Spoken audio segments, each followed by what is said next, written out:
when black people wake up and become intellectually independent enough to think for themselves, as other humans are intellectually independent enough to think for themselves, then the black man will think like a black man, and he will feel for other black people.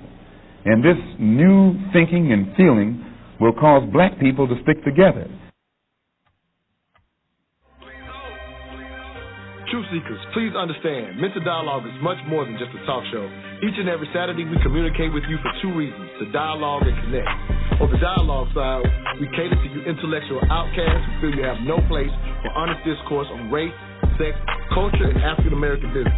On the connect side, we've created a community where you can connect with experts specifically in finance, whether personal or business, and mental health, whether it's trauma or to optimize performance, along with all the other skill sets from other MD community members. Our mission was to create a virtual nationwide neighborhood where African Americans learn to trade ideas, goods, and services through social media, meetup, and this podcast. To become a neighbor of the Mental Dialogue Community Club, please visit us at mentaldialogue.com. We are better with you than we are without you. We can be neighbors even though we don't live next to each other. Hashtag raise the culture. What's up, everybody? It's your boy Montoya Smith, aka Black Socrates. I am your mental activist, and welcome to the new format of the Mental Dialogue Perspective, as we now go to YouTube live on Facebook. So I got to introduce my co-host, Hillary Roberts. Thank you, Queen, for being with me. You're looking beautiful this morning. You've long time held me down when we were on for 8 years on the blog talk format. And so definitely want to highlight you. I see I got one of our guests sneaking in on this thing with me this morning, so we'll pull him up. But if you will, Hillary, say hello to the intellectual outcast, as I like to refer to the, as I used to say, the smartest audience in our radio. Now we're going to come over on YouTube and have the smartest watchers in all of the YouTube world, if you will. But thank you, Hillary, for being with us. And I'll get our guest introduced as I see Brother Unc Jumper sneaking in this thing with us as well. All right, Queen, you might have your mic muted, maybe. Hopefully, that's what it is, because I don't hear you. You can hear me, right? Yeah, and if I see you, I should be able to hear you. I don't know if you're able to, maybe your mic's, does you see somewhere where possibly where your mic is muted? Because I don't hear you. All right, y'all. Hey, we try to get this first show kicked off on YouTube. And we're gonna figure this out. Let me get Brother Unc in here real quick and see what if he's able to, if I can at least hear him and make sure it's not just her. Brother Unc, can you hear me, brother? I'm trying to see if we can. I can hear you. We can hear you as well. So we got to figure out what's going on with my co-host. All right, Hillary, all right, we should be able to hear you because your mic is not muted. Oh wow. Okay. She got to go out and come back. She got to go out and come back in. All right, come out and go back in. All right, Brother Unc, he do this way more than me, so thank you, brother, for sneaking out of class to pull this thing off, brother. Yeah, I got a couple minutes, boy. Oh, that's all you got? Okay. All right, we're in the system. About 20 minutes. Okay, I'll take 20 minutes, especially if the sister can't get in on here on the mic, because me and her got to hold this show down. We done promoted having you on this thing, and you done double booked yourself by accident. So I got to call you out so I can save face right now. Especially since the sister. Hopefully I can get my co-host on. We're gonna hold this thing down. But let's give her a few seconds. But if you will, brother, introduce yourself real quick for anybody on my audience who doesn't know you. You've been on the blog talk version of our show plenty of times. But you are pretty much part of the reason I'm in radio. So I will salute you, if you will, for all the years I spent on blog talk, and you are a pro at this video YouTube thing. But go ahead and give them a little bit of your background and see if we can get Hillary Black on this thing. Okay, well, basically, I've decided maybe about 15, 20 years ago to make sure that the community was literate in science. Science is actually understanding the natural world. So that's what science does. Science, definition of science is basically just to know. And the question is, what is it that scientists want to know? They want to understand the natural world, the natural phenomenon in the world. And since human beings occupy that space of the natural world biologically, then when we study African culture and African history or European history, we're actually studying the biology and the culture of those people. So I felt like the best tools to have is anthropology, and then be literate. With scientific literacy, that would allow us to marginalize the charlatans that come amongst us with the misinformation. So I've taken on that challenge. And like I said, I've been doing it for about 15, 20 years on Blog Talk, had cable shows. Now we're on YouTube, been on there for years. And so it's important for us to engage in science and not be afraid of it, because it's part of our legacy as African Americans and as ancestral populations coming from Africa. It is what it is, and we need to understand who we are. Nah, glad to have you for the 20 minutes. Hopefully that we can get the full 20 minutes out. Hillary, let's see if we can hear you. We just testing the mic, Queens. Testing. Yeah, we still can't hear her. I've never had this happen before. I've done plenty of StreamYard shows because of Unc. You taught me to do this as well. But this is the first time I've ever had where we tell her she got to make sure when she come in, it's going to say click the mic. She don't got a mic on. It's going to tell you when you come in. It's going to say she give an option. Yeah, I remember that. It does give you an option. So when you go out again, and hopefully when you cut, hopefully she'll get it just right this time. Because I definitely need her to pull this off, because I don't like doing solo shows. Unc knows that, but I will if I have to. Well, let's go ahead and get this thing started in the event that we hopefully get Hillary in this thing. And so this morning's conversation is African Americans, and I put and or indigenous. Does it matter? African Americans and or indigenous. Does it matter? And so there's a lot of conversations that surround whether we originated here, whether we actually crossed the barren land, or you can correct me if I said it wrong, but if we actually crossed as the original Native Americans, and then there's obviously the obvious history that most of us are aware of, that plenty of us were unfortunately part of the transatlantic enslavement trade. And so a lot of us, in a sense, feel like that's where we come from, but there is a contingent of people who say, hey, we're actually indigenous. We were part of the Native Americans. Some say that when the Europeans landed here, they saw us. There's written history highlighting that some people saw dark people, which we've assumed sometimes. Not some people in our community have assumed that that's us.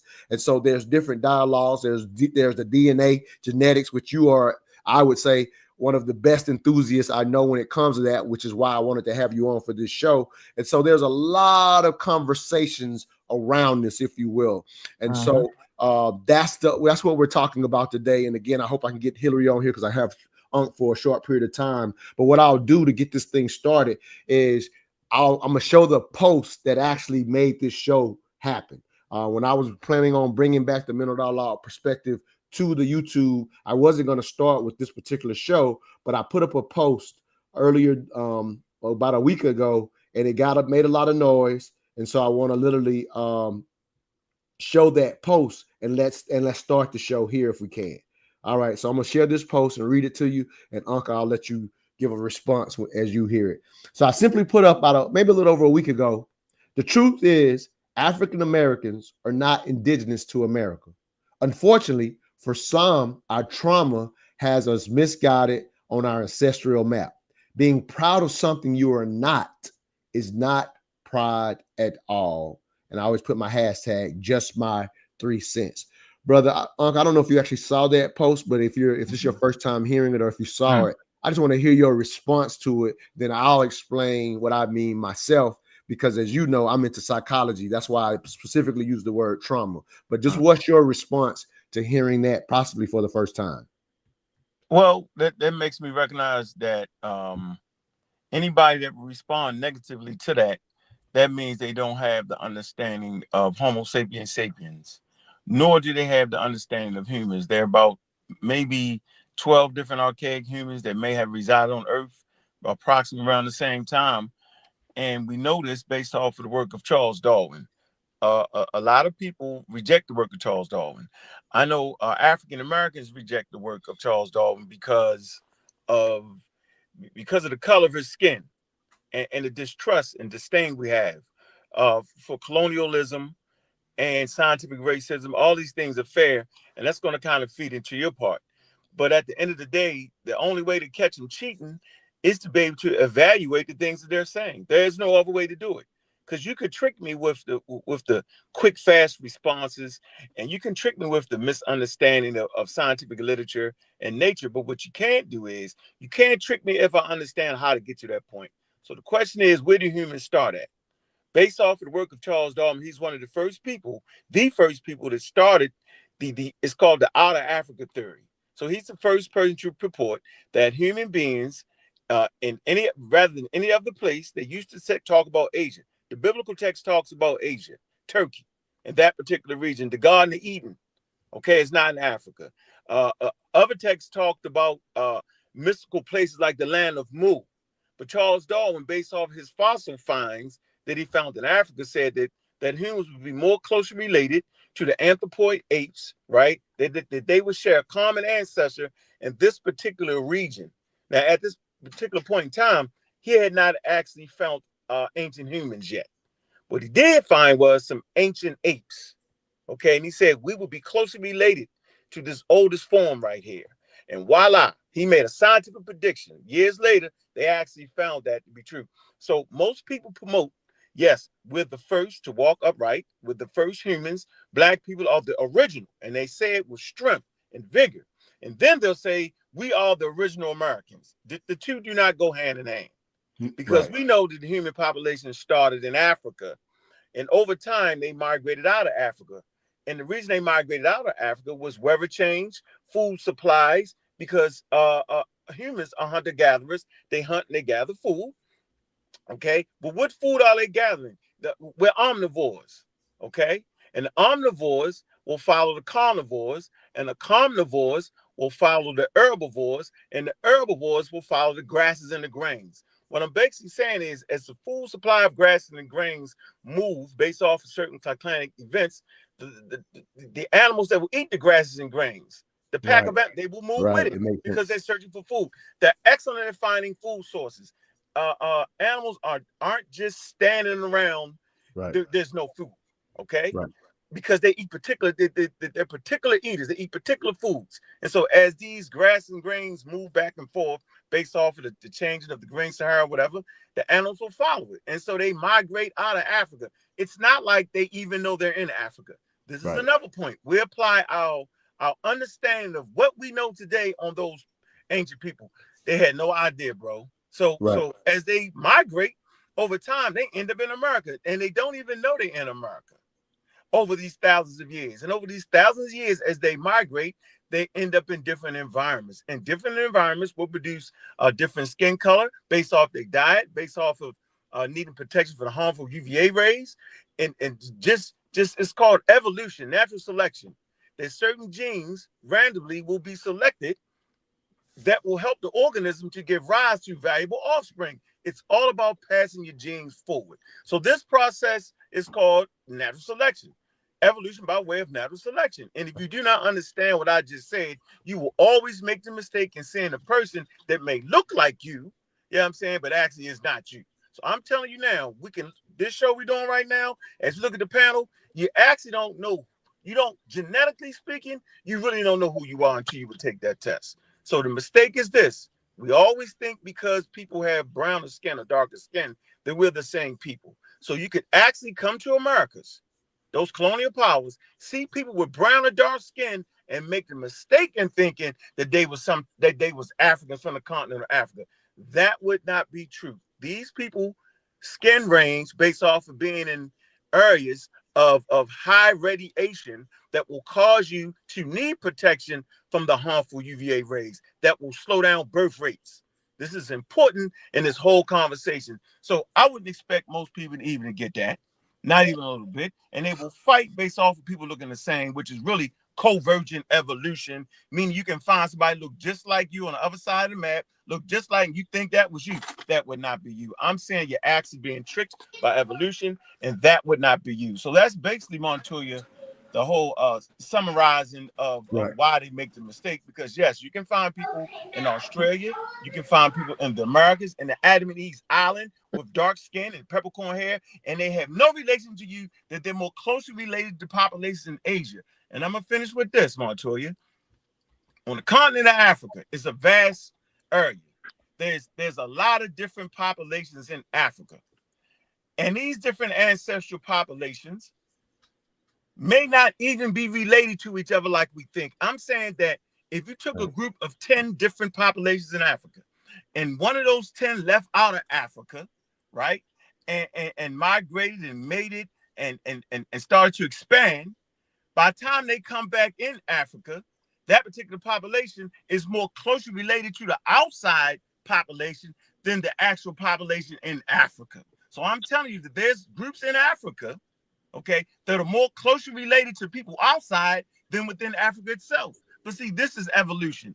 It's counterintuitive at times. So I'm not really expecting people to understand it. And the piece you're going to bring is going to be important, because now it's your mentality now. It's your five senses do not help you in this conversation. And and I know you got to get back to class. That's why I let you get kind of go on your monologue, because I think it gives a great foundation. And let me highlight this before Brother Unk goes. And I hate that we are unable to get Brother Supreme for those who are looking to see Brother Supreme today. But with that said, what I want to highlight, my goal for this show is not just to have even whether we're correct, even if you don't line up with what Brother Unk is saying. Our point for this show was not to prove even the science of it, but I needed Unk here because we wanted to at least provide a foundational scientific perspective that I personally value. I agree with everything that Unk said, so I'm not running from that. But as we continue this dialogue, as Brother Unk has to leave, as he said, I'm going to move into the psychology, because as I put on that little short piece, I highlighted that our trauma also makes us go through some of what you talked about, Brother Unk, why we do that, as you said, convergent evolution. And it's absolutely natural to do it. I'm guilty of it. Brother Unk would tell you before he became such a scientific enthusiast, he was guilty of it. So we all go through the process. And that's some of what we're going to talk about today is, one, why we do it, and also honor who we are as African Americans. Because Brother Unk will tell you this as he has to go. He'll tell you I am absolutely proud of the unique experience that we have as African Americans. So Brother Unk, I'll let you say one last thought, because I know you got to get back to class, but I just wanted to give that foundation. And we got we got Sister Hillary, who's now on the mic, so we can continue this conversation. One last thought, Brother Unk, and we'll let you get back to class. Thank you for pulling it off, because I couldn't have pulled off the evolution part without you. Oh yeah, what I'm saying is not obvious, and your five senses aren't good for helping you understand this conversation. And I'll end with that. No, thank you very much, brother. All right, Hillary, I think we can hear you now. Say what's up, Queen. Let me make sure I can hear you. Yeah, can you hear me now? Oh yeah, you're coming through loud and clear. Good. Yeah, I just switched to my phone. No, that's all to the good. So I'm glad that, hey, for anybody out there, let me start with this. Ain't nothing like having those sisters out here that hold you down. Because right now I'll be on this show solo dolo, falling over my own feet, trying to figure out this conversation, because I knew what I was bringing to the table. And like I said, unfortunately, for those who saw, I highlighted Brother Unk and Brother Supreme. Brother Unk double booked himself, and also Brother Supreme is getting to the money. So y'all can all understand that we money over YouTube. You feel me? So with that said, Hillary, it's me and you got to hold it down. I got some cuts on video now that we're on YouTube. So you're familiar with the blog talk. We always play cuts and we will respond to them. So let's introduce you and let's go to our cuts, and then we'll rock this show out for the next 45 minutes. I'm going to try to put the link on YouTube and allow people to join us. Y'all work with me. I've done this. I'm getting back used to StreamYard. So hopefully I'll let some of y'all join us after me and Hillary kind of get started with some of these cuts. But again, introduce yourself, as you are one of my longtime Queen of Intellect members. Thank you, Queen, for being with me. Okay, well, thank you again for having me, Montoya. And good morning to all the viewers. I'm sorry I didn't see what Brother Unk was saying. Well, I missed most of it, but it sounded like, some good game there. I'm Hillary Roberts. I'm just a person with an opinion. I do a lot of guerrilla gardening, and I'm a former culinary chair for Black Girls Cook, which is an organization in Baltimore that helps girls between 8 to 15, teaching them how to cook and healthy ways of cooking and food. And also we have a gardening program. So if you are in the Baltimore City area and you have a girl that age, please check them out. We have all kinds of programs going on all the time. Nah, super cool. And so let me address, I told him I was going to address, this is something I wrote and you saw it. And so we'll start here and then we'll get into the clip. So the truth is, I'm just going to read it again for people that are just joining. The truth is African Americans are not indigenous to America. Unfortunately for some, our trauma has us misguided on our ancestral map. Being proud of something you are not is not pride at all. So I wanted to just clarify what I personally meant for anybody that's been watching. Brother Unc broke down the evolutionary science of how, if you will, humans migrated across the globe, and it took thousands of years, and there were different groups of humans, and he talked about, if you will, evolution, which is to a degree connected to genetic DNA science, which we now have, whereas some of our former historians, if you will, were prophesizing or projecting without the actual DNA science. And so because of that, some of the history that's even I followed in the past, if you will, I'll just highlight Ivan Van Sertima, which I was a big fan of when I was, for example, when I was a teenager and early college. And then when I was able to connect to understanding science a little better, and I was like, okay, this stuff doesn't necessarily connect and line up. That was, again, that's my personal journey, if you will. But to Ivan Van Sertima's credit, that this type of where we're at now with technology and science didn't exist. So I'm not even looking down on Ivan Van Sertima for we came before Columbus. I think if I'm saying it correctly. So I don't look down at him because what did he have to match it up with? It was only anthropology and historical data. There was no scientific DNA at the time of that book. So I'm just kind of highlighting personally just one thing that people typically highlight when I brought this out.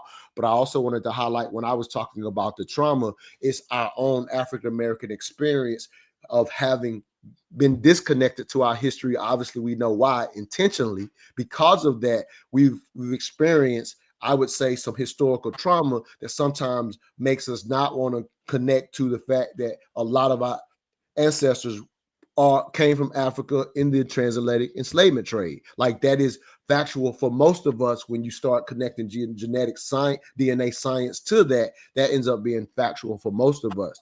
There is absolutely a contingent of early Africans who intermix with the indigenous community and literally have very, very much so has roots in America. So I want to make sure I'm not sounding like I don't know that exists. I absolutely respect that exists. But for some of us who haven't had the time to do the DNA and that type of stuff test, and I'm not saying all the DNA tests are right because some of those capitalistic, let me throw that out, some of those capitalistic companies are just kind of bamboozling you. I mean, well, don't they say it's recreational?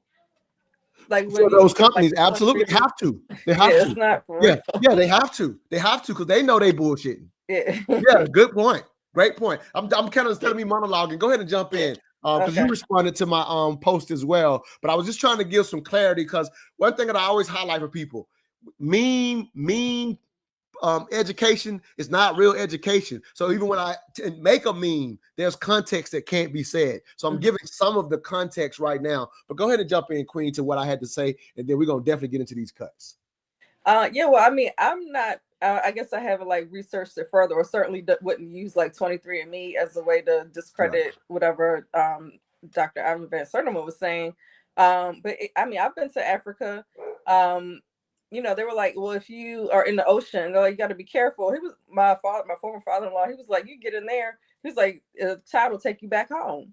So I don't think, and also, I mean, it's my opinion from my research that people all over, minus the Europeans at the time, were already interconnected. They had the Silk Road. There's evidence. There's another book I read maybe like about 20 or so years ago.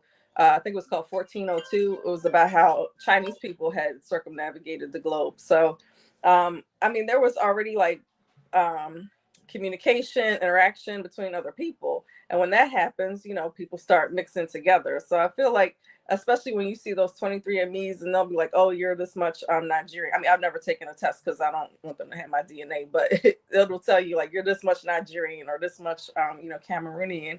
And those countries didn't even exist when our ancestors left Africa. I'm certainly not of a opinion that we have absolutely no African, you know, descent or anything.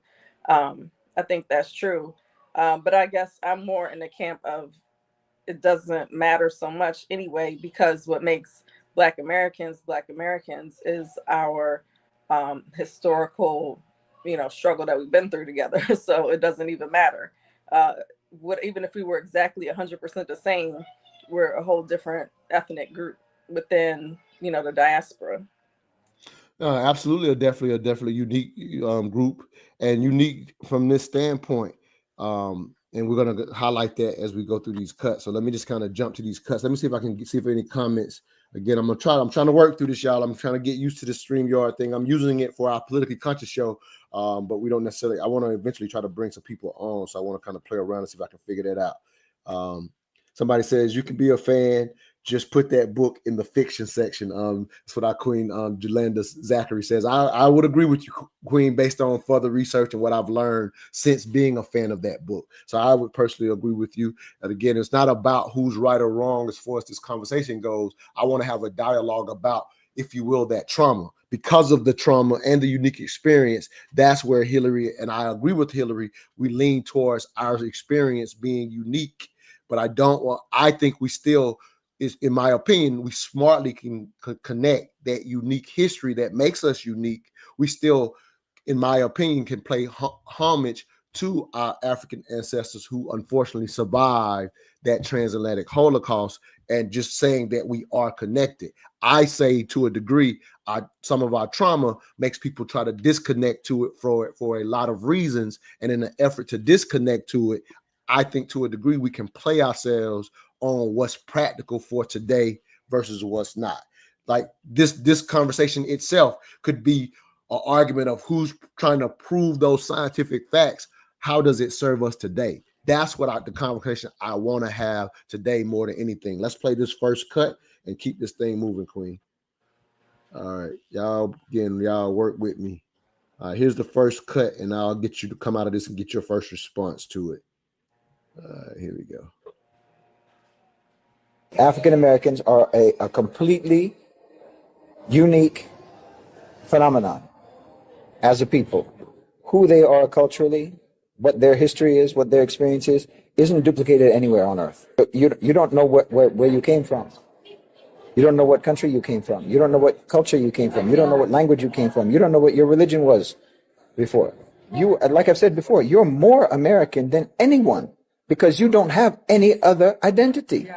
Actually, your entire identity is American-based. That's not the case of anyone else. I'm Irish American, I'm German American, I'm Italian American, I'm Jewish American, I'm this or that, the other. You can say African American, but you don't know anything about Africa. You don't even know which part of Africa. Africans don't call themselves that because I know my tribe. I have my language. I have my region, my country, my whatever. Like me saying European American. I'm not European. I'm specifically Irish and German. But you can't say that. You are American. You're the original Americans. You know? Everyone else is immigrants. You can't even be called immigrants. Yeah. You know? You're originally American. And your culture is as close to being the indigenous culture of America as there can be without you being the indigenous people. That is Shaheed Bosun, just to give context of who he is. I agree with the majority of that cut, Hillary, from a personal standpoint. And I agree with what he says at the end, just for the sake of this dialogue. Again, I don't want to get caught up in who's correct, even if I agree with Brother Unc and the human movement and who's this, genetically this and that. But I agree when he goes, you are as close to the indigenous people without being the indigenous people in general. Again, no disrespect to anybody who interacted and intermixed with the actual indigenous people and have that history. I do want to make sure I am separating them because I absolutely respect anybody who has that history. But for a lot of us, it's our own digging through history, researching, whether it's history books, whether it's from a scientific standpoint. And so I agree with what he says at the end. We are unique because of the disconnection to who we are. We are, as he says, the original Americans, more so than even white America is his point, is what he's really saying there. You're as close to the indigenous people without being. I like what he says and agree with that. Your thoughts, Queen? Well, I absolutely agree with that because we are indigenous to America by the simple fact that there was no America when we got here. Our ancestors built it with their blood, sweat, and tears. So we absolutely are like the true Americans. And so I agree with that. Also, I mean, what is even the difference genetically between a German and an Irish person? I mean, maybe the Irish people have more markers for red hair or something like that, but they're not completely different people. They're I mean, I don't know, maybe they are, but I just feel like they're really probably not on a genetic basis the same people, because otherwise you're talking about political boundaries that are set up like, oh, well, that's Germany. Okay, it doesn't matter. You could call it something else tomorrow. The people are still over there the same if they have the same like culture and history. So that's where my point is. I agree with that. We are indigenous to America. No matter where, also within our group, we're not all the same. It seems like, most of the Chinese people, like if you tested them, they would probably have a lot of the same genetic makeup. Whereas, our people may not have that because, again, we're a group because, I mean, we have the same skin color or variations thereof. It's really our, history having gone through slavery and Black codes and all that makes us the group that we are. No, absolutely. So that's just a piece of clarity just from between you and I when you, for example, when you first responded. So, now you're able to, we're face to face to understand that, again, you were kind of piping in on it as well, not necessarily knowing exactly what I meant. Right. And so the thing that I knew you and I would line up on is how unique we are as African Americans, because I can understand when somebody sees my post in a meme context, you're not certain personally what I mean when I put that out, right? But now I want to kind of dig into the psychological, what I would consider when I said trauma of sometimes confusing us on our ancestral map. I think to a degree, due to this experience, let me share this right here. This other cut that I wanted to share. Let me see if let me see where is. Maybe I don't have it. I had another cut I wanted to share, and I just realized. Oh, here it is. Yep. When this cut right here, I think is the beginning of what I would say is some of our confusion. Let me play this cut, and we'll just react to it. And Black people outside of Africa are of the opinion that they were sold by their own. We now have to destroy that myth because it is really a very divisive myth that the Europeans have imposed upon us. To defend themselves in an age of moral outrage, the slave owners said this, don't blame us. We tell the chiefs, we want 200 of your people, and the chiefs sell them to us and we take them, so don't blame us, we haven't committed any crime. They were saying that the Africans were their business partners. Now, the archives tell us something else. The documents in the archives speak about an age of terror, in which Europeans, highly armed with the latest military technology, the guns and the cannons, a militarized culture arriving in West Africa and unleashing terror across the West African space. And these are small African governments confronting the strongest military complex the world has ever seen. So they want you to imagine a gunman coming into your house and said, listen, we're going to rape your wife or we're going to rape your daughter. You choose, but we're going to rape one of them. It's your decision. If you don't choose, we will rape them both. And the history will say, well, you might just sell it in daughter. The history is written from the gunman's perspective. Now, write that story from the wife's perspective, from the daughter's perspective. Because what the story will show is that after the man made a decision, he went mad. He now is psychologically destroyed. The wife is destroyed. The daughter will never survive it. And here is a family that is now broken, shattered, psychologically unfit to live. Write that history. The archives are filled with the information to rewrite that story. And that's not what we're now doing. We are now writing 300 years of Eurocentric interpretation of what happened in West Africa. What happened? What really happened? There are always corrupt people in every space. And the same way there are corrupt people now who allow those drugs to come in, there were corrupt people also in Africa who victimized their own people for personal gain. But they were always a minority. I love that cut, Hillary, because I would say, "Hey, what's up? Hey, Hi. how we doing? Glad to have you on the show with us." You're on the show. Say hi to everyone. Hi. I love it. I love it. We love having the babies learn this information with us. So glad to have you on the show. Say thank you. Thank you. Absolutely. So I love that cut because I would say I'll tell my personal story because I don't want to, generalize for everyone.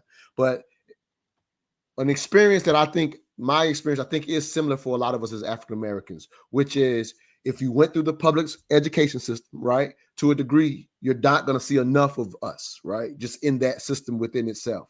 And so I know as a young man, I was fortunate enough to have the sister at my church really teach us a lot of Black history. So I became really, really in love with learning about us outside of school because, again, we wouldn't be shown a lot at school.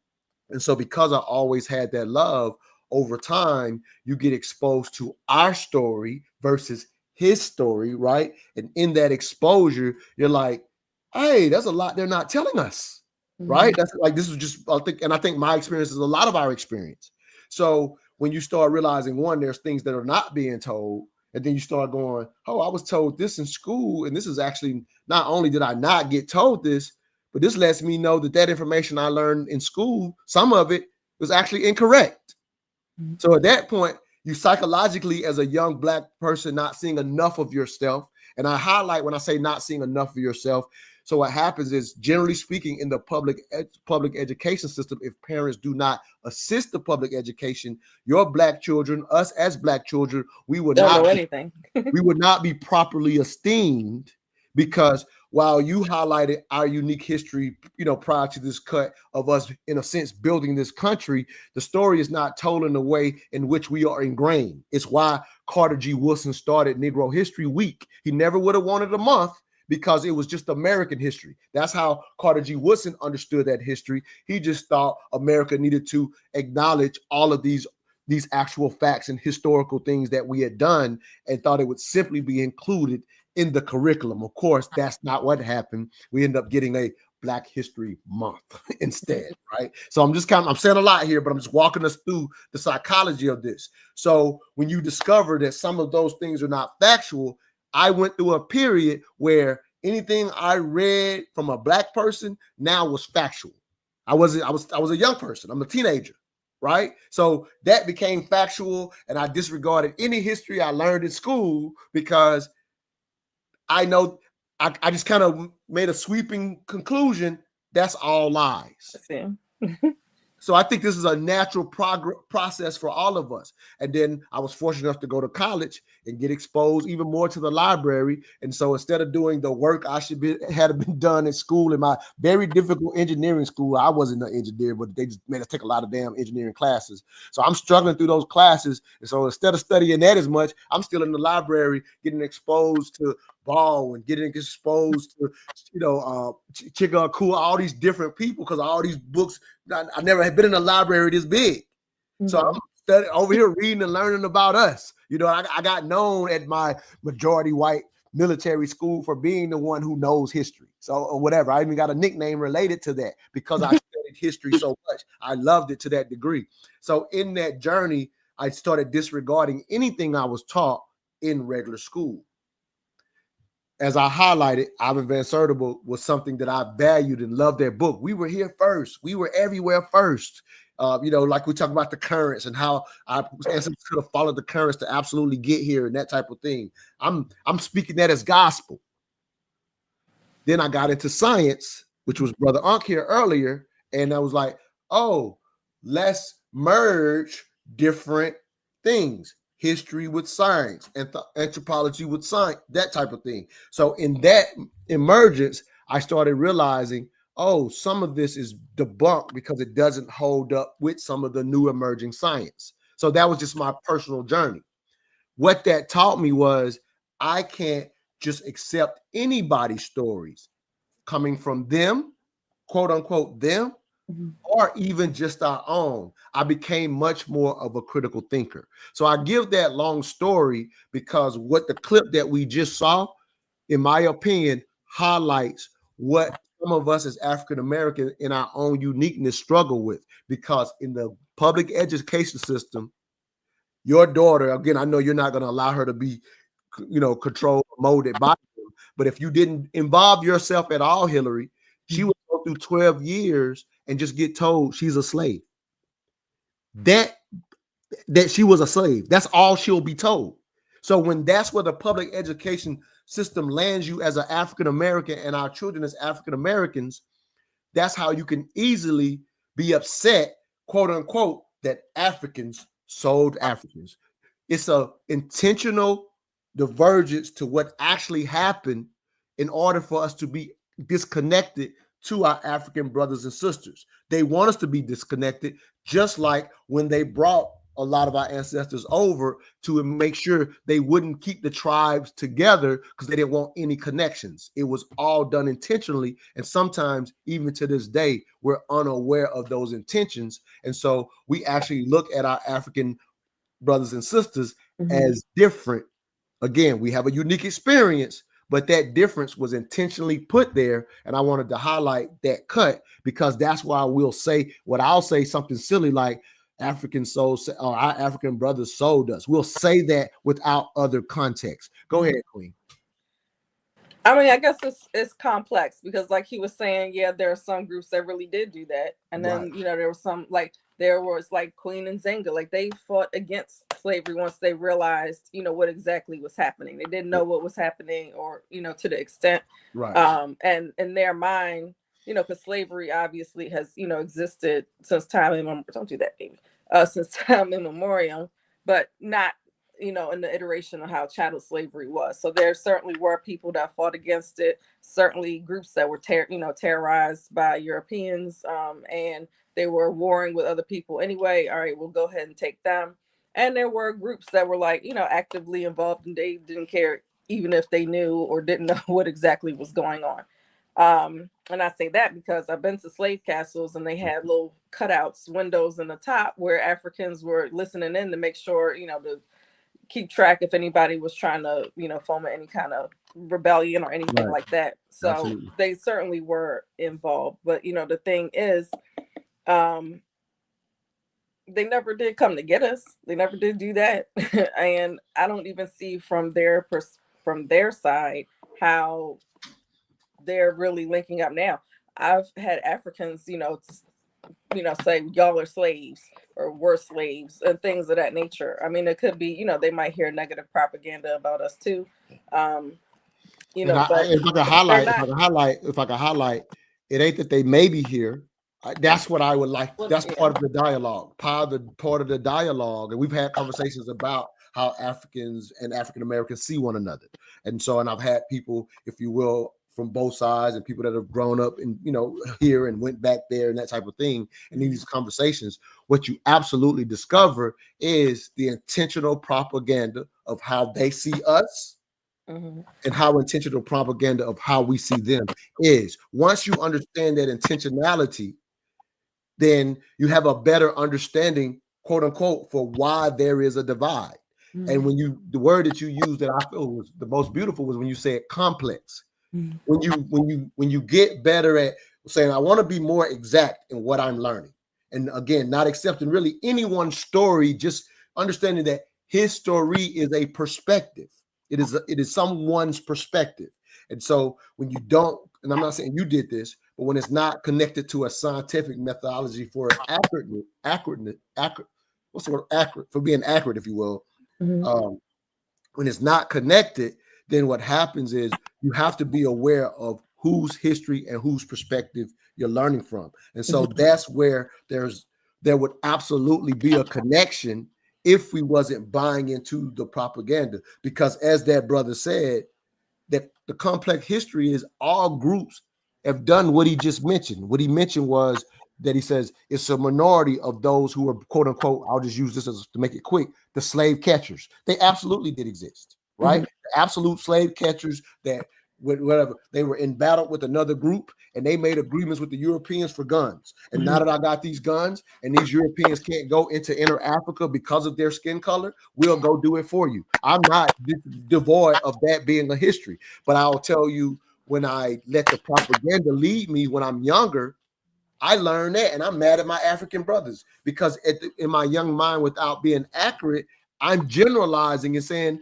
"Damn, look at how our African brothers." Like I'm only getting a piece of the story. Is my point. I mean, yeah, I agree with that. You know, yeah, you got to like kind of cut and paste because you know you hear certain things. That's the dialogue today. Like anyone. I mean, but I feel like go ahead. They have not even like when we were growing up. All the cartoons, when they depict Africans, they're cannibals, you know, and doing little stuff like they got bones to their noses and that sort of thing. But I feel like as a group, we certainly didn't, you know, take that to heart. Like I never thought that Africans were really cannibals. I mean, of course, I was Hillary, you're early on not to trust nothing they say. Hillary, you're unique because if you go back and listen to one of our African American and African shows, there was plenty of Africans understanding we absolutely, I'm being one of them, absolutely accepted the propaganda and thought terrible of Africans. That they were like cannibals and stuff? I mean, yes, like I said, you're unique. In the 80s was Ethiopians, you know, they got the flies and the bellies and all that stuff. You know, well, that was not completely inaccurate. But, I mean, even if you learn like we were slaves. I mean, we were slaves. That was the fact. I don't feel shame. Like it doesn't make me feel ashamed, especially when I went to slave castles. And like after I went, like, you know, me and my father-in-law, he wanted to talk about it. And you know, he was always like very open and honest about things, you know, his opinions on things. And he was like, "Did you cry?" And I was like, "No, not really." I felt like an extreme sense of invincibility that my ancestors survived that. I already had an idea anyway about what slavery was because I'm of age where my great grandmother was the first generation out of slavery. So I already, you know, had an idea anyway, you know, and even my mother knew her great grandfather or great grandparents and they were slaves. So it's not something to even be ashamed of, in my opinion. It was not something that speaks against us, like as far as our character or ability. It was a whole program of terror and destruction that was aimed at us. The same way, if you're given the Africans, you know, the benefit of the doubt that, well, they came, we'll rape your daughter and your wife, and we'll do all this, that, and the third. So, you know, they comply, and they're not, you know, put down about that, even though they were complicit, even though it was out of fear. So, but watch how you walk through that. You say, even you got to lead with the fear versus going, they were complicit. You have to, that's the correct way to tell the story. You have to be aware. Yeah, you got to be aware of that's what the brother's pointing out. I mean, like if you as African Americans, we were not aware of that part of the story. We just took the complicit part and leaned into it. But I'm not saying that's our fault. I want you to understand how intentional that only. I mean, if we're gonna give them grace because, you know, they were put in fear, and that's perfectly fine, because if someone comes to you and says they're going to hurt your daughter and your wife, you might be like, okay, I'll sacrifice these other people versus, you know, the ones I love. Okay, fine. But like, why can't we get grace? It's like, why are you ashamed? So the dialogue right now, if you hear me, is you're still putting it in us. I'm not talking us. I don't mean you specifically. But what I'm highlighting is your context is still us, they, and I'm trying to highlight when you understand the full story. The grace is going both ways. You're just hearing it in the context of giving them grace. The dialogue we're having today is how much grace we should all have, because the reason we see us, they, is because of the story was told to us in a way to see it as us, they. Yeah, I agree. I'm highlighting today. Yeah, I definitely think there's, you know, an intentional thing to pit us against each other. Right. So and we as you should become overcome aware that. of it, so as you become aware of it, what I'm highlighting to you is the grace is going both ways. Don't just take it as, I'm just highlighting that specific example because we played it, right? That specific example. But understand, we should have this dialogue now that we understand the complexity of it. We shouldn't assume, like even this is something that I always say about the actual people that were actual slave catchers. I'm talking about the group, the tribes that specifically are known for that. I'm not denying that real history. What I am highlighting is this: when you understand human groups, because the racial construct was handed to us around the world that during this specific time. So the entire world actually misunderstands race from the construct in the way that it was handed to us. So in reality, there's no expectation. If you go to any area of the world, when you see groups warring against each other, I'm talking about any group, and they're all of their own quote unquote same race at this time. When you see any group warring with one another, the reality is, if you are my enemy, I don't care what happens to you. And what happens is, when we get out of the context of our own experience, we wouldn't even see that as having to give quote unquote them grace. It would just be understood. And if I take you to South American history and look at some of that history with the actual natives, some groups tribes are still going at it to this day. They don't connect to each other. Aren't African tribes still doing that? I mean, because that's my point. Mm-hmm. When we get stuck in the construct of race, we actually lose sight of how natural even that is, and we'll say, based on how the information has been given to us, we'll say our brother actually sold us. Mm-hmm. That's incorrect. Groups, because of what really happens with groups going at one another. That's not your brother. That's actually your enemy at that time. That's not me even trying to give grace to the slave catcher. I'm just highlighting how silly it is even for me to say my brother sold, quote unquote, sold me. I'm just about that context, saying how silly it is actually to say that. But if I were actually able to go look at that time, a lot of times they might have even been selling their own slaves to the Europeans. I'm just talking about just even understanding that general context. They just took what was already natural, animosity and just exploited it. Yeah, I get that.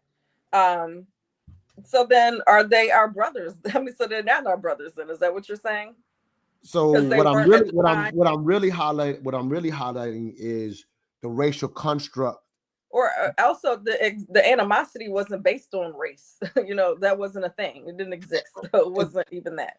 Right. So I'm just trying to really highlighting how silly it is to take something as simple as Brother Uncle was pointing out earlier. Just because we have similar skin tones, we may not even be connected when you get into the science, right? So what I'm really highlighting, what I'm really highlighting is when you understand that part, then it doesn't become, we don't look at it as just a racial group. And now what happens is, for some people, we have disdain because we misunderstand and add race construct to a tribal situation that is not even racial. It's not even racial at all. It's a false context. The racial construct was given to us in a manner for them to be able to divide us in this way by connecting us via race.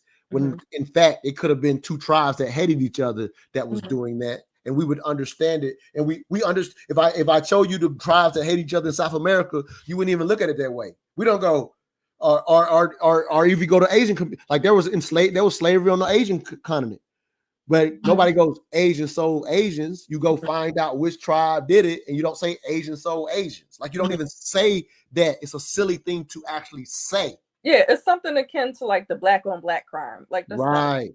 Crime.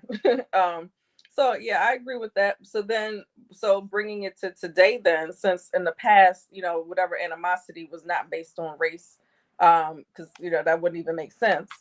And they didn't see themselves like, oh, we're the same color. They're more like, well, I belong to this group and you belong to that group and we got beef. So that's what it is. So then how are we the same now? We're even more disparate than what we would have been at that time. So don't think that I'm saying we are the same now. I am simply highlighting because some people have taken that disdain for what happened, or even like you said, they didn't come get us. I'm just highlighting. They didn't have the technological capability to come get us. Just throwing it out just for the sake of the fact that you said it. I mean, they had boats and ships and stuff. Well, here's where we are mistaken with the history. We had just to throw this out real quick as a side note. So at least the history that I've been able to study, I'll say that, because again, people may have more information than I have. But based on the way I'm understanding, we had very much plenty of Africans who were seafarers, or whatever. But boat technology hadn't got to the extent to actually cross the entire ocean. That was a new phenomenon that came around the 15th century for humankind, period. So I'm saying for humankind, period, boat technology was not up to par to travel the actual seas. Like that happened during that time. And so like as I guess Ivan Van Sertima, and even like now they have that same line of thinking in Africa, because you get caught up in tides, you just can go anyway. Like you don't, even if you're not doing it on purpose initially, you know how to get there and what to do. I mean, I'm not of the mind that Africans didn't know anything or have certain awareness of sea currents and deal things until white people got. Yeah, like I said, I respect that you're putting it in the context of race. I'll just say is the history of, like, there's a specific guy, I forgot, I can't say his name, but literally at least what's recorded and what's available for us to look up, that actually wanted to take that trip, and it's recorded and known in or whatever, in one of the better seafaring tribes, if you will. And so there's record of going on the trip. There's no record of whether he made it or came back. Like that's the latest that we have. And it's not about whether white people. I'm talking about human ability and technology matching up. That's all I'm highlighting. I mean, because how would white people? They didn't even know to wash their hands. How would they know how to like make ships and do all this stuff? And any information they did have was because of the Moors that were, dominating them at that time. So let me answer that question. So what happens is all science and information builds on itself. Okay, and so if you just when you start studying it, just studying humans in general, where does the most advancement take place? Any places where there's port of interaction between humans. Oh, what does this group know? What does this group know? So while what you're saying can be true, it doesn't mean that years later. And here's the thing: this is what humans can do. This is just what humans can do. You and I right now, if you and I were stuck in a small island surrounded by salt water or whatever, but we need fresh water to live. If that is our geography, our people would become the best at navigating our geography. So when you say in a sense that they figure that out, it's just geography. It's just human geography. It's human geography. It don't even matter the color. They so happen to be white because of the migration and the evolution of their area. But what I'm saying is any group of humans based on the geography will eventually figure out the technology to navigate their geography. Another example. Europe is mostly one quick thing. Around edges. One quick thing. So one quick thing. What I mean. So Africans exploring the sea because they lived on the sea is one thing, but having plenty of fresh water and not being surrounded by salt water doesn't create the need to go further out for the survival of your people. I'm just highlighting what you're saying. So it's not that I'm not saying nobody could or cannot do it. I'm just highlighting how geography. Yeah. So here's an example that's not black or white. For example, they didn't have a need. Let me say this one thing because I want to take because we get caught up in the construct of race. And what I'm highlighting, for example, even Native Americans. There's only one Native American tribe that knows how to build teepees on the side of a mountain. There's only one of the Native American tribe that knows how to do that. Okay.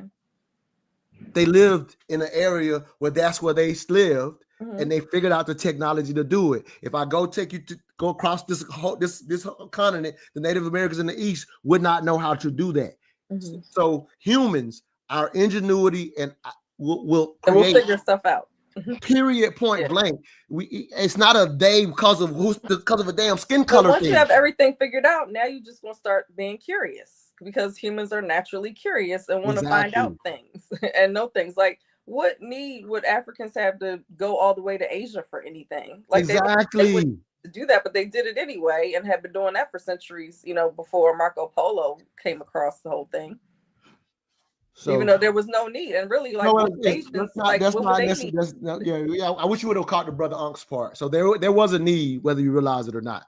But what happens is, how would you know to go that far? There would have to be some reason. Okay, so here's the reason. I'll make it real simple, and this is what brother Unk talked about. If you go study human migration, what happens is basically, as he said, we were omnivores. Omnivores follow carnivores, because carnivores follow herbivores. As the earth melted, the plants were able to grow and expand. And so human migration literally just took place because early humans were always completely in survival mode. Always. At no point were early humans, like, at the end of the day, the universe is always trying to kill us. And right now, to this day, right now, the universe is trying to kill us. Like, that's just, it is what it is. So your answer for the why, human migration naturally took place strictly for survival based on where that group was at the time. But human migration just literally expanded as the earth melted. So the expansion that you're talking about is true. Yeah, but the road is a trade route. It's not for, like, my immediate survival. It's a trade route that was regularly used. So, and that's different. That's not survival. That is what I'm saying is, so the people get all the way to Asia, then the trade route gets created because of the advancement of integrating and interaction. Interaction is just smart. Yeah, so if they know to do that, okay, we went over there, and now we have a trade route. The trade route obviously can't satisfy any immediate survival needs because it's going to take too long anyway. So that's just an ongoing thing that we just do.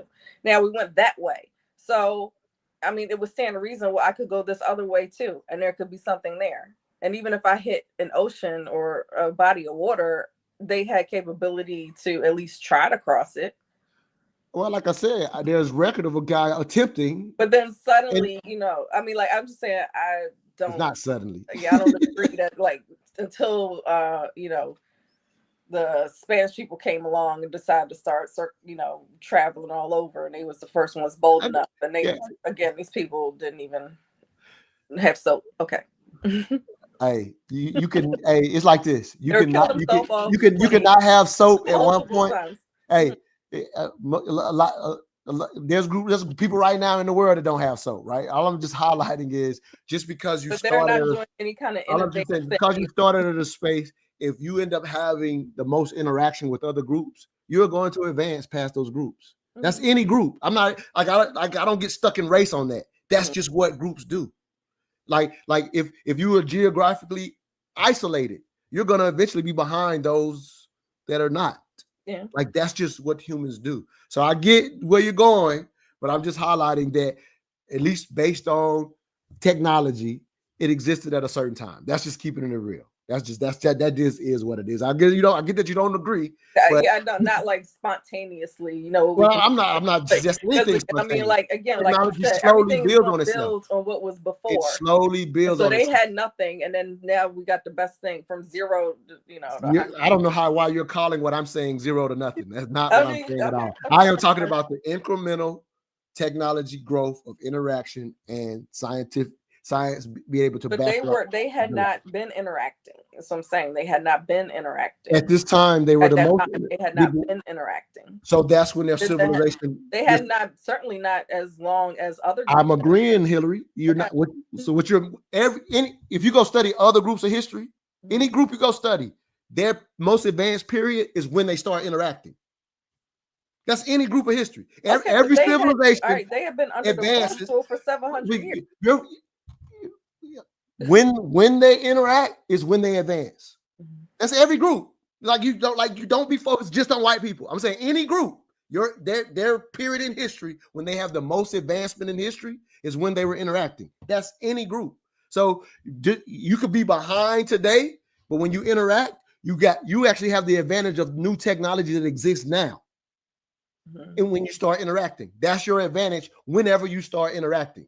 So it's just a build on. Science is the same way. It's just a build on. Somebody can originate something, and somebody who gets that same science 200 years later, they have the advantage of, oh, the science is here by the time they got it. They could have known none of it, but they just have, it's like getting technology now. So I'm just saying we're just putting it in a context that's just not the way humans interact.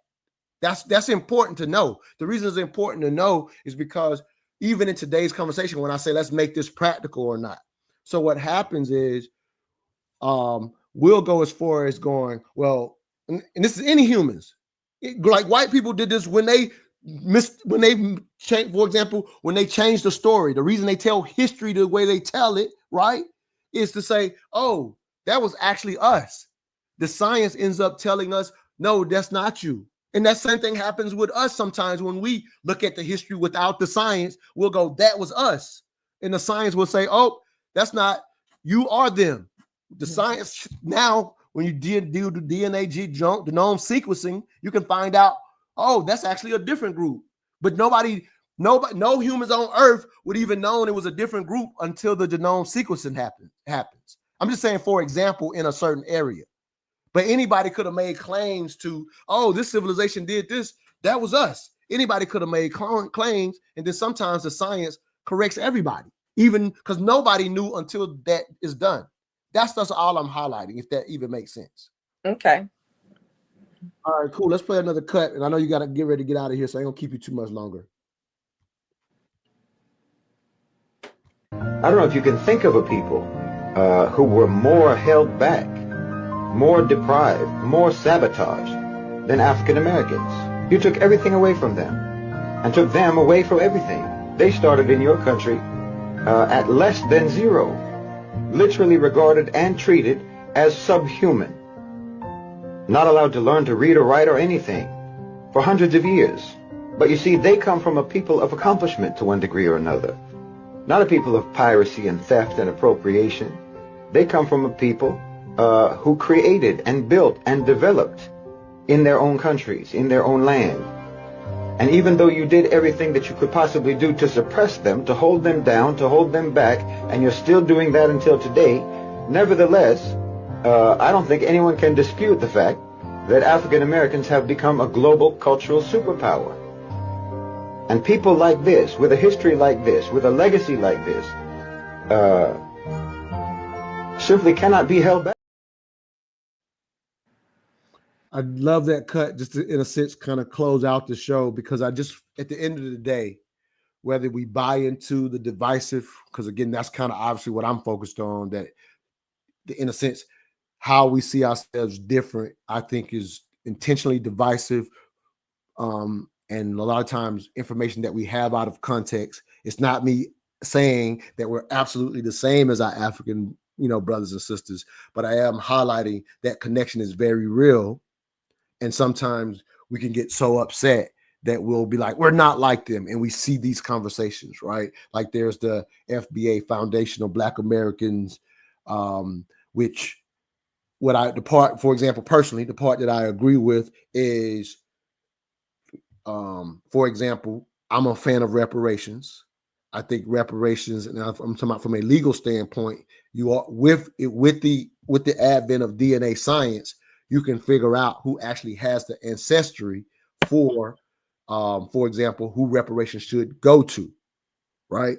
And I say that in the event that legal argument is done succinctly and this is me studying those who are putting together that argument, if in a sense, if it is to be successful, each group in its own country can use it the same way from a legal standpoint. So I would love to see that be successful, but part of that includes using DNA science to say who are the actual ancestors who were, if you will, robbed of resources historically, versus it making the mistake of, which would dilute the argument of saying, oh, it's just anyone Black should receive it. Like that's where, to me, being accurate is necessary.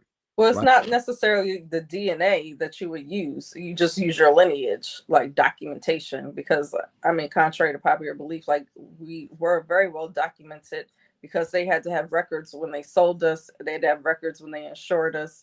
So, and then once we started being able to be counted on the census, you can, do it that way. So definitely, yeah, I agree. Not just because you're black, you have to be from, that lineage of people that they're from freedmen or people that were enslaved. So it's not a DNA test, I guess. That's what I'm saying. So I connect the two because anytime you're in that lineage, it's easier to see that anything that lines up document, you could easily do a DNA and it'll connect. They connect when it's done correctly. It's the same. It's the same way if me and you are brothers and sisters. Like in current times right now, and our parents die or whatever, and they didn't do a will, right? And everything has to go to probate, right? And this literally this story I'm telling you actually happened to somebody. I have a state lawyer as a part of our member. He told me the story or whatever. But let's say you and me are brothers and sisters, and they didn't leave a will, so now everything goes to probate. And somebody says, you know what? Hillary might not really been, may not been his, may not have been his. Our grandfather dies, right? May not have been his. And this happened with her family. They got to arguing and did DNA tests, and the person they actually thought was his wasn't his. So I'm just saying, without DNA, you would be in the lineage via documentation. I meant to say you would be in there in the lineage documentation wise. But when we add the DNA, we could find out, oh, you was actually someone else's your father, not the actual fella. So you come. That's what the was it Javette Cornell and what's his name? I can't think of his brother. Yeah, but I mean, if even if you aren't genetically related to the dad claims you, then you can overcome even that. So, I'm not talking about overcoming, and I'm talking about like there's no money going to be given to you in that situation. Like I'm just talking about. Right. So my only point is connecting the two. Like versus trying to do them separately actually doesn't make sense because we can't make the argument if we don't do it together. Just use both. Use the science and the documentation. But doing one or the other is a mistake. And if you're against one way or the other, you're going to actually miss doing it the most accurate way. Is all I'm pointing out. So put them together. All right. That's all I got for you. I don't want to take too much more of your time. Again, hate for anybody that was looking for Brother Unc and Supreme today. We didn't get that worked out. Definitely wanted to hear their insight on this conversation. Thank you for, I guess, kind of rocking with me as you always have done. Let you get back to your beautiful little lady who I know is definitely ready for your time now. But I'll let you close us out with a thought. And okay. Now, matter of fact, I'll stay on just a little longer to run through some of the comments if some of y'all are still on. I'll get better at interacting more. Brother Unc was going to be the one to show me how to put the link out to let y'all get on because that's what I wanted to do. He does this more than me, so he's going to kind of train me on the show. And so I just kind of got wrapped up and didn't do it. And so next time we do one of these shows, we will put the link out for people to interact with us. But give us a closing thought, Hillary, and I'll stay on and comment with some of the comments. Okay.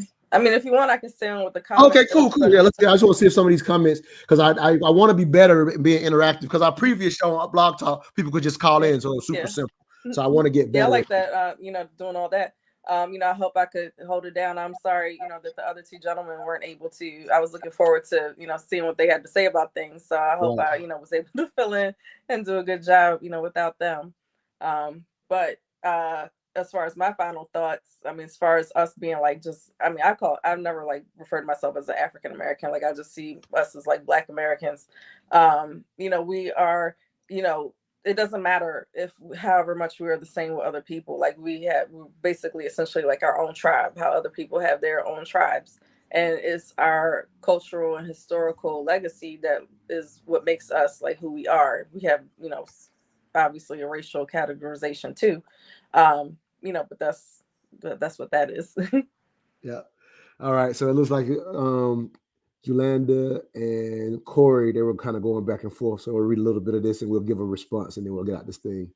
From the little bit I can tell, I don't know if he goes, Corey Glaze. Corey says, human curiosity. Are you suggesting that there were no early African explorers?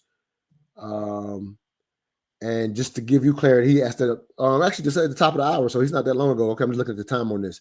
So I think hopefully we already clarified that for you, Corey. But absolutely, there were absolutely African explorers. Like there were tribes, as we just talked about. This is just what humans do. So the tribes that lived on the coast, they became the seafarers. Like that's just, again, this is just what humans do. And so there were very prevalent seafarers even by the time the Portuguese, who were close to the continent, if you will, even by the time they were very prevalent seafarers, if you will. So just so you know that yes, there were. We're not saying that there were, and this is a kind of how dialogues go, and it's no problem. But it's kind of like when we're having dialogues, because our minds are linear, we kind of think either or. So I'm just kind of highlighting that. No, I was never suggesting that there were no African explorers. I was just highlighting to Hillary that, in a sense, boat technology to be able to survive the ocean didn't get to a certain place to a certain to a certain period in human history. And so for me, it's not saying that I'm right, but right now we don't have any evidence prior to the technology being there that these other prevalent seafarers had successfully done that, because there's no documentation. People have done it kind of in retrospect, but if it was done, like even the African seafarer that I know was looking to do it, right now there's just no record of whether he was successful or not. That's just the records as is. It doesn't mean, let me be real clear, that doesn't mean he didn't make it. It's just right now there's no records from a group on this side of the continent making records of them coming, and there's no successful record of him returning or having a communication with the African tribe that he left. And because there is record of him saying, this is what I want to do. There's actually record of having a ship that could have or should have been equipped to do it. But right now there's no record of the success. That doesn't mean anybody's right about whether he's made it or not. You can't say that until you have some evidence. It's all I'm really saying. Go ahead, Hillary, jump in on that. I just like to kind of give a lot of clarity if I can. Yeah, I mean, I don't know if any like specific like African explorer, but I just feel like it seems like they certainly had seafaring capabilities. Absolutely. They certainly were intelligent enough to do something like that. They certainly had just the basic curiosity, and also other established trade routes with other groups of people, even conquering even European countries. So also they have their own stories, like, oh, well, you can take this the same tidal current and go there, and it'll bring you back in another part of the year. And they could do that. I told you I read another book. I think it was called, it's either 1401 or 1402, but it was about Chinese people, going around the earth, and it used scientific evidence, and even that, because of different seeds and things like that were indigenous to the Americas or vice versa being found, and that before that time, or there's no geological evidence of having those things there before that time period. So I definitely also, when the Europeans came, when Columbus went on his ships, he had African people there to translate and navigate for him too. So why would he even do that if they didn't know anything either? So it's not, yeah. I mean, you're hearing it as not know anything. I don't. Again, like, we're putting it in this context. I'm not saying that they didn't know anything. Like, I don't know. That's not. I don't know how you're hearing what I'm saying as such, because I'm not there. I don't mean you specifically. I just, like, in an argument, right, like the other side of the argument. If, like, who do you have, Garrido or somebody like that? They had a He's one of his navigators was a Spanish. They had African navigators and also people to translate, and it's like, well, it would just be a bunch of people here. We don't know what we're saying anyway. Why would they take pains to have Africans aboard so that they could provide translation and navigation if we're all just out here trying to figure out what's going on? So you're gonna have those positions.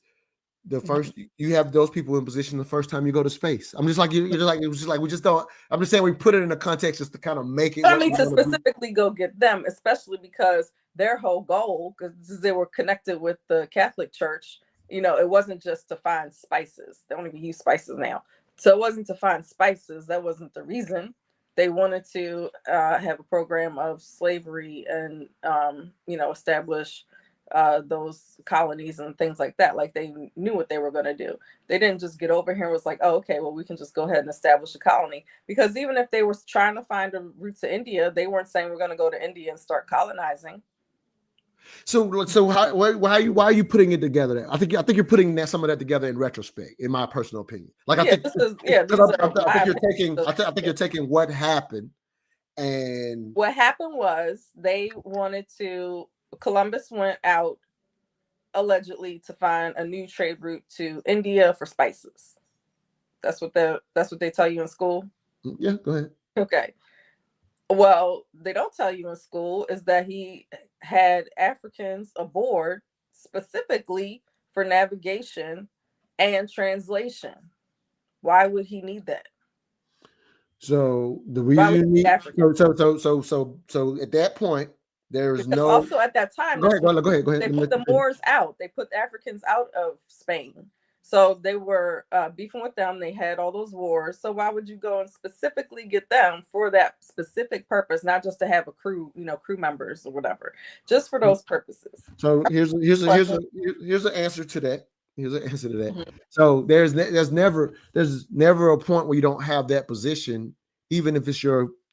And again, the goal. That again, it's not trying to make specifically just what we learned in school accurate, but in a sense, the goal, like I said, the goal was to try to believing that they could get to India because that part of the world didn't know this land mass existed, right? They did not know.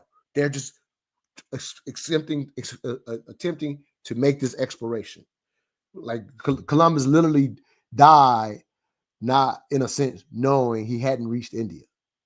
Like he didn't know that. That is specifically what his personal mission was. But getting a Spanish boy who's a great navigator of the sea is why you would still have that position, not because he actually believed and knew. Well, let's have you talk to these people. I lost her. Damn. Let's have you talk. Let's have you translate and talk to these people because you know them already. His ass didn't know. Like that's real for Columbus himself. So I hate that I get to give her that part. But yeah, Jolanda, I think you're kind of adding into what I'm saying. But yeah, you're right. That was the main reason we lost her. And so I'm not going to keep y'all on, man, but I hope y'all enjoyed the mental dialogue perspective. We just want to have these honest and open dialogues. I'm not saying I'm right about everything. Again, that's why we were hoping to bring some more perspectives to this conversation. It didn't work out today just based on schedules. My goal, I won't be rocking every Saturday like we were doing on Blog Talk, but every couple of weeks, I want to bring a mental dialogue perspective on issues that matter to our community. If you are a first-time watcher, we do conversations on race, sex, and culture. And this is obviously was an opportunity to dig into some aspects of culture. But if I could leave y'all with anything, just know that any divisiveness or any beliefs that we have about, as I would call our African brothers and sisters, and even that terminology, me saying African brothers and sisters, even that alone, if we're going to be very specific and accurate, as I like to say, is the racial construct that was handed to us. Shaheed Bolson, the guy that I played some of his cuts, when he goes, I'm Irish and German. I'm not a European American. So when he says that, that's a context that because of our specifically Black American or African Americans, I refer to as African Americans, however you want to refer to us specifically, for those who've had that unique history, we typically, because of how the race construct was handed to us, we don't even make that distinction. I'm not saying blaming us for it. I'm just highlighting how the psychology of race construct has us messed up. Shaheed Bolson says, I'm not a European American. I'm specifically Irish and German. That's the history that, unfortunately, we're not able to say specifically what area and tribe we came from. Hillary made a great point earlier when she was talking about the 23andMe, when they connect you to a certain area. Like just to be very clear, the marketing and capitalistic nature of a 23andMe highlighting that you're from this group. They're literally just saying you're from this area. It's not that the DNA is incorrect from what area you are. The BS part is that they connect you to the group that's currently there. There's no science that's able to connect you to, well, here's who the people you actually may have been in this area. They're just able to basically genetically map where you came from, what area you came from, and what the 23andMe's and some of these other companies do from a capitalistic standpoint. They market and tell you, oh, you're from this group, when you see different African tribes accepting people based on their DNA test. In a sense, I don't knock this. They're all in on it. It's a thing. They say, oh, yeah, we'll accept you to try. There's money being made. I'm not saying that to be negative. I don't knock that, because here's a true thing that's a very thing that's much part of our psychology. And again, I hate that I didn't have Brother Supreme on here, but I wanted to highlight that in your effort to learn your history, whether it's 100% accurate or not, it is so necessary for our Black children, because as I said at the beginning of the show, you're not going to be properly esteemed by public school education alone. So in your effort to find yourself, I don't personally care what you get exactly right or exactly wrong. It's just long as you learn enough of our story to be proud of yourself. That is the only reason humans document history.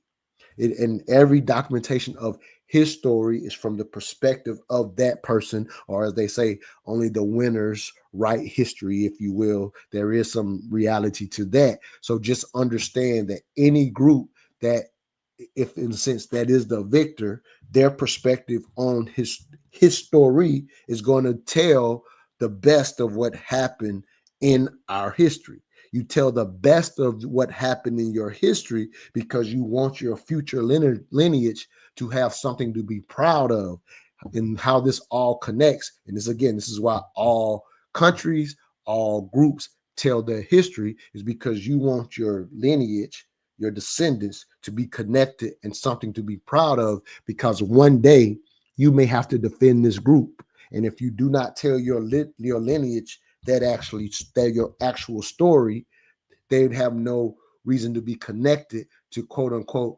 defend this land. And this land could be your plot of your garden, like Hatfields and McCoy, or your land can be the entire mountainous area based on where your tribe is, or it can, in today's time, be an actual country. History and politics are a political tool to endear you to say, I will defend us. And so people tell the best parts of their history. And so that is normal to do. And so I'm just kind of saying, if our Black children going through public education in itself will not have enough exposure until going to college to take an African-American usually an elective class, or if you decide to go into African history in college. Like, that's how much devoid of our history is in our public schools. So I don't care if you get it exactly right or even wrong. If it's enough for you to be proud of something to hold on to, even in the construct of this racial construct that falsely connects us to each other in a way that's not reality. The one thing that I'll always say, and I'm gonna close this show, at the end of the day, if you tell me what area or region you live in the United States or the world, by that area, I'll have a better chance of guessing what you eat, what you believe, based on the region and area that you live in, than I could ever tell simply by your skin color. It is one of the biggest tricks that is ever played when it comes to dividing humans. Humans by nature, well, we quite often, especially when resources are limited, we will other groups and say, we need to protect these resources for ourselves. Humans have been doing that throughout human history. As abundance takes place, you have less of those fights, but those cultural ties will still exist, and you will see them as an other. That other can be how they talk, how their religion. It could be this ethnic group, your ethnic cleansing type stuff. For us as African Americans, our unique experience, one of the is race. And so you see everything through that lens, when in all reality it's just humans repeating how they other one another, and you tell a proud history because your lineage, you want them to connect it to that lineage so they may defend this land, so they may defend your people.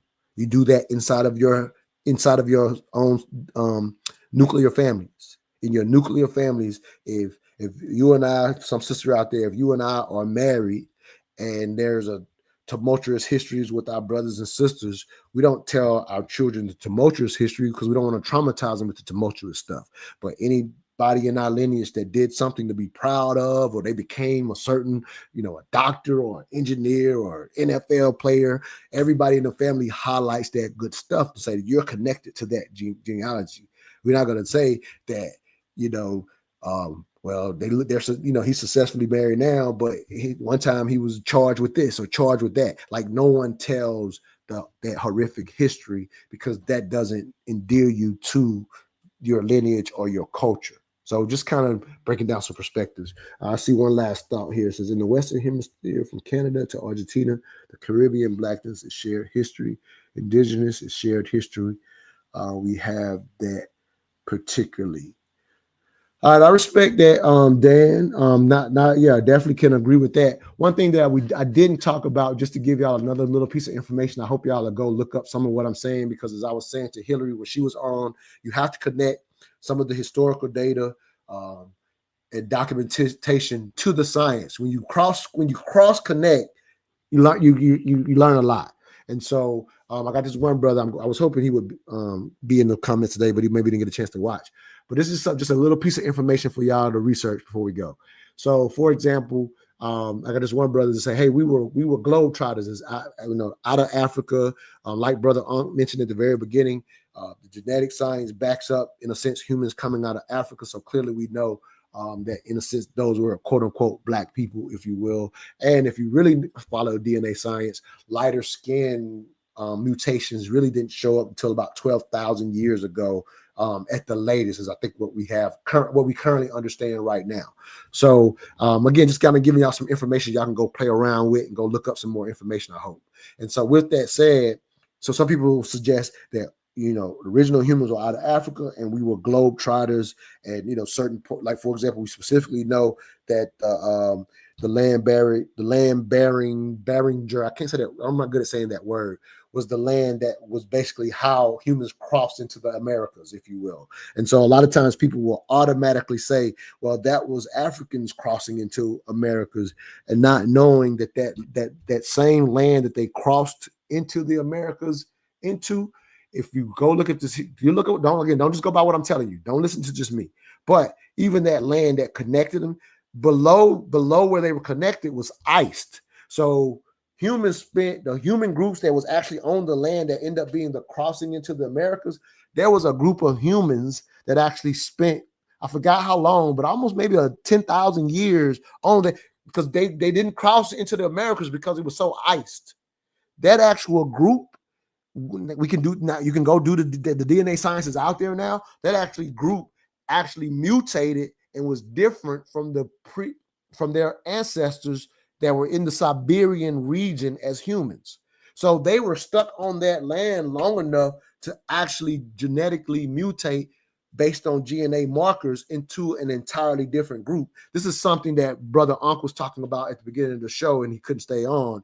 And so, sister, see, I think somebody might be giving it to me. Let me see.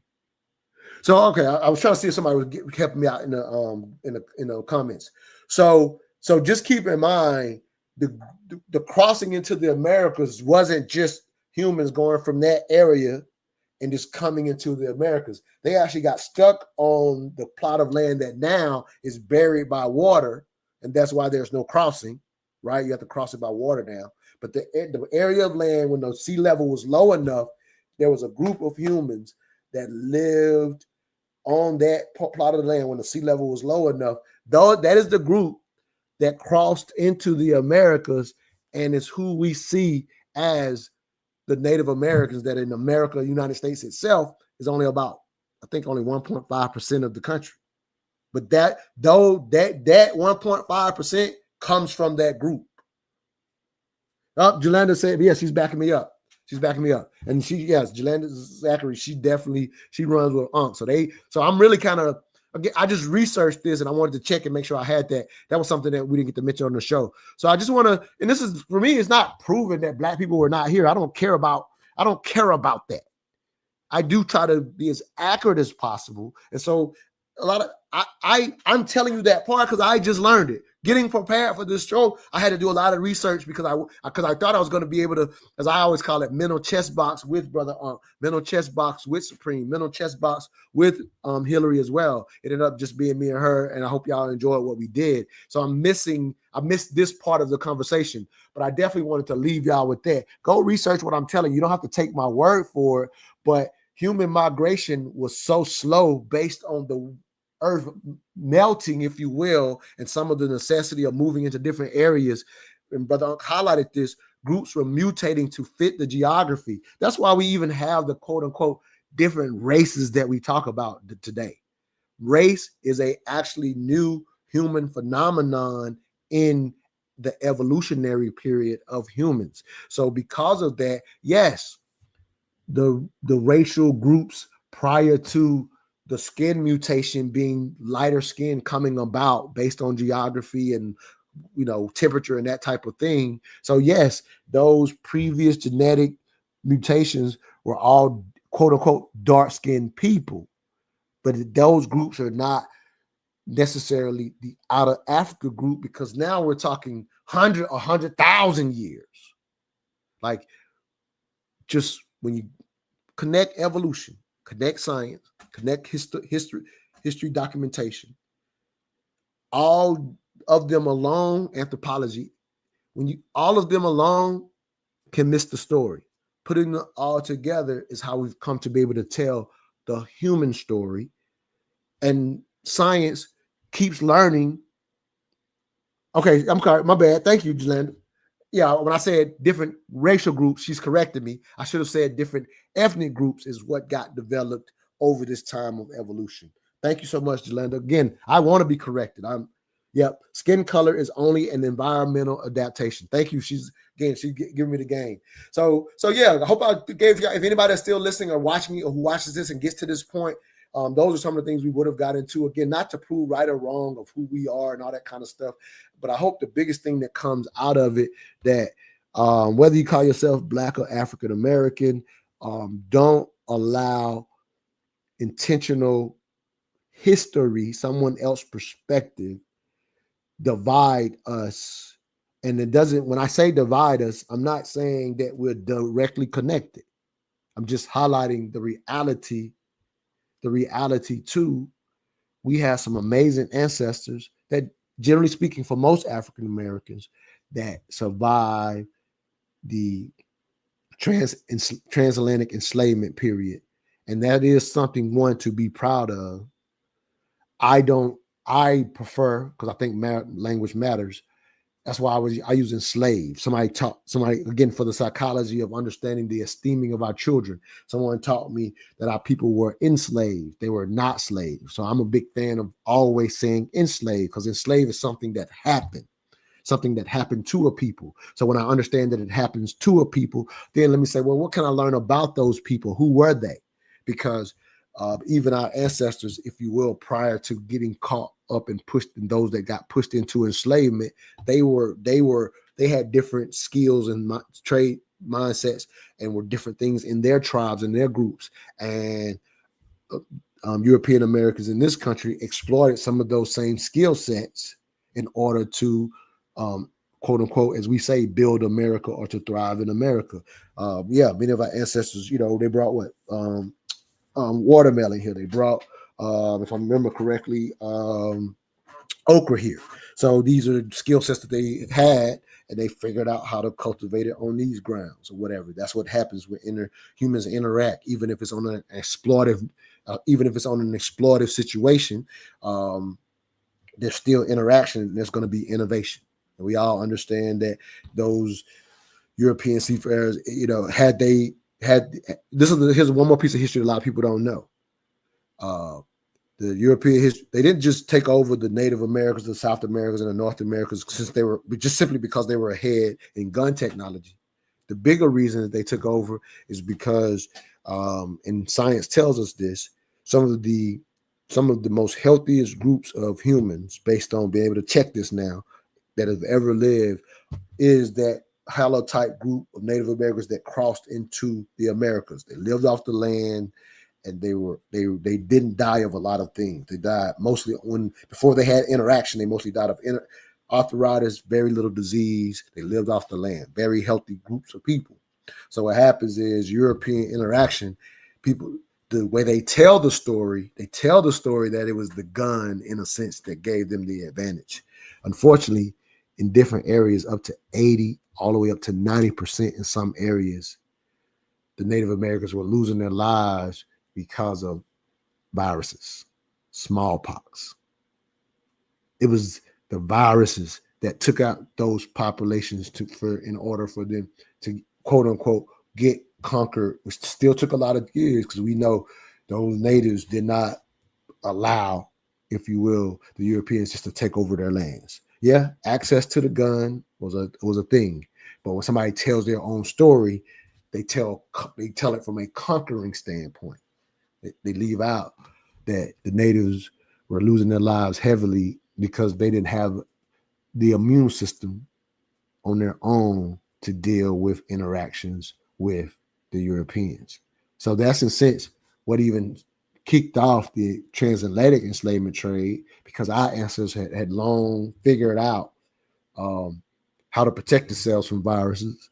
And so we didn't have that same interaction where we were dying off just because we interacted with Europeans. We had already figured out how to, I forget the word prior to vaccination, but there's a word prior to that, but we'd already figured out, hey, inoculation, that's the word I'm looking for. We had already figured out inoculation. We'd already figured it out. So I kind of highlight, just from my own perspective, it's almost like, unfortunately, because we figured out, is partly why Africans got brought here. Because we didn't die when we interacted with the Europeans. Native Americans were dying at 70, 80% rates just from interacting, because they didn't have the immune systems to deal with the viruses that Europeans, being secluded in small cities, surrounded by salt water, not being as cleanliness as we all talk about, like lacking cleanliness. Europeans developed a lot of virus in that region, in that region of the world. The Native Americans living relatively healthily and clean off the land, which is a whole nother point, that our immune systems are beautiful, but inoculation, which ends up leading to vaccines, which we taught Europeans, by the way, just throw that out. We taught them that, right? We taught them that. They learned that from us. Like if you study world history, you figure out inoculations first showed up in humans in African regions and Asian regions. We're not able to timeline who's first, whether that even matters or not. And it's not that I'm not shitting on being original, but I just know sometimes we put so much pride in being original, but is it serving us today? It would be like, for example, James Naismith, who invented basketball, and white people right now trying to act like somehow they were superior in basketball because it was invented by a white man. Like, it's just, sometimes we hold on to it, or we learn these things and lose sight of what's practical today. What can we still build on and get better? And the biggest thing that we lose sight on, this is the crazy construct of race. Well, I think the whole world still gets mixed up, is at the end of the day, human improvement takes place when groups integrate. There's always been the case. This is not me making the case of being integrated with white people. It's just highlighting that the world thrives when you take the best of the best. Like we absolutely know, using my same analogy, we absolutely know basketball without us wasn't shit. We know baseball without us wasn't shit. And then now that basketball is now NBA specifically, they got the international players, it's a whole nother level. It's a whole nother level. So I challenge people to not let the racial construct reduce you to, for example, saying, let's have our own from a racial construct, because it's not the way groups really connect. For one, all racial groups have had infighting throughout history, always will, because of what's human nature. So don't let the racial construct limit you and to this one space, when at the end of the day, the only place you want to play is on the global world platform with everyone. And you take the best of each group and compete. That's the name of the game. The racial construct was created for you to lose sight of that. Never lose sight of that. With that said, I'm gone. Hope y'all enjoyed today's show. Please share it. My goal is not to go this long, but I don't know. I just got on the soapbox here at the end. All right, y'all. Holla at y'all. Hopefully see y'all in a couple of weeks. Definitely subscribe to the page. I always forget to say that. I'm still trying to learn how to grow this YouTube thing. I am still relatively new to this. If you like what I did today, also check out our politically conscious episodes. Right now, we're doing everything under the mental dialogue umbrella. I'm not separating the politically conscious show from the page right now. So if you're into politics and want to hear a left, right, and independent perspective on all the latest political news, definitely go check out. We got 20 episodes on this channel as well. Until next time, y'all, holla at y'all.